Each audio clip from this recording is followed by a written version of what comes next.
Hi, this is Dr. Phil Nguyen with Happy Clinic Denver. Today I want to talk to you guys about the male psychology of attractiveness. Now, throughout history, throughout time, men have been defined by their occupation. For example, if you were to try to describe a guy um, at a party, you would say something like, oh, that's Charlie. He's a lawyer. Or you could say, oh, that's Phil. He's the Botox doctor. Women, however, have always been defined by how they look. For example, typically you would say, oh, that's Barbara. She's the brunette with the red dress over there. I don't make any judgments about what's right or wrong or if it's politically correct or not. I'm just saying it's a simple fact of our culture. But culture changes over time, and what was considered feminine years ago may now considered to be mainstream by both genders. So when I was growing up in the 80s, Tom Selleck was considered to be the quintessential man with his overabundance of chest hair. And that's him right there. And now, however, things have changed a little bit. Manscaping is considered the norm for guys, where chest hair is trimmed or shaved, as well as pubic and underarms as well.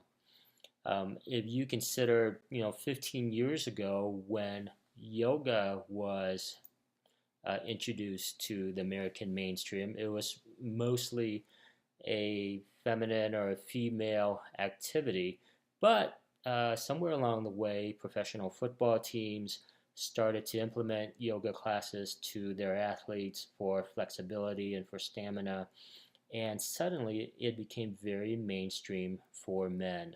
So the same thing has happened with aesthetic procedures. When I started in the industry in 2001, 14 years ago, maybe 1 to 2% of my patients were men. Now the numbers are around 15%.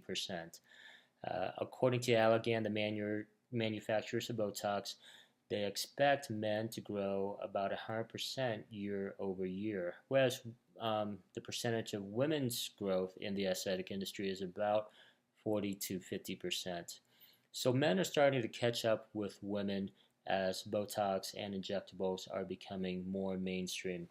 Um, Even my 22-year-old stepson, when he comes to visit me, asks for some Botox. So I want to talk to you guys about the areas that men are most concerned about. Now, this study was done on hundreds of men.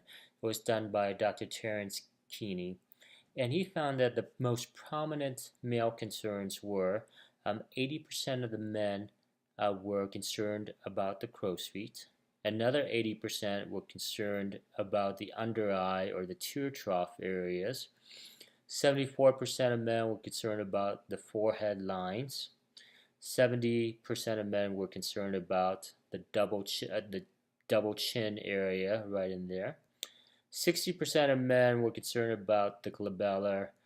55% of men were concerned about the marionettes, and then 51% of men were concerned about just the recessed chin area.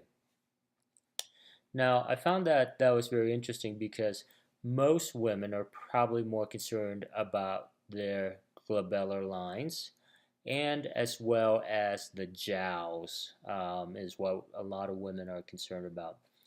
Now, the other question becomes, what are men least concerned about? Okay, the funny thing is 14% of men were least concerned about their thinning eyelashes, 20% least concerned about their lip volume, and 23% were concerned about their lip lines. Now, this is in contrast to what I see in a lot of women. Most women are very concerned about their thinning eyelashes, how thick their lips are, as well as their vertical lip line.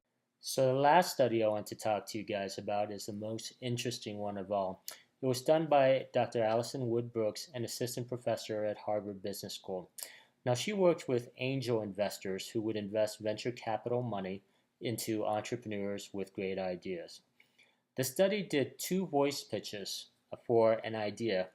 One male and one female voice, both saying the exact same thing. Then they paired up each of those voices with a facial picture. One, a highly attractive male picture, like this one, and number two, and a normal attractive male picture like this one over here. And they did the same thing for the female voices as well. A highly attractive female picture and a normal attractive female picture. In general, the participants awarded high ratings to pitches with male voices over female voices, deeming the male pitches more persuasive, fact-based, and logical than otherwise identical female pitches. Additionally, the participants preferred pitches from high attractiveness male entrepreneurs over the normal attractiveness men. But looks had no significant effect on whether female voice entrepreneurs fared well.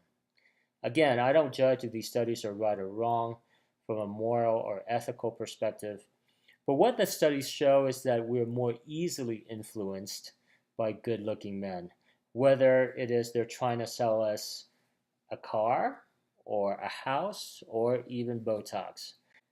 And that, my friends, is why I practice what I preach. I dress well. I do my Botox 3 times a year. I do my fillers once a year. And I do my lasers once every 2 to 3 years. It gives me that competitive edge over my competition. I want to lose my lines, not my edge. Take care. This is Dr. Phil Nguyen with Happy Clinic Denver.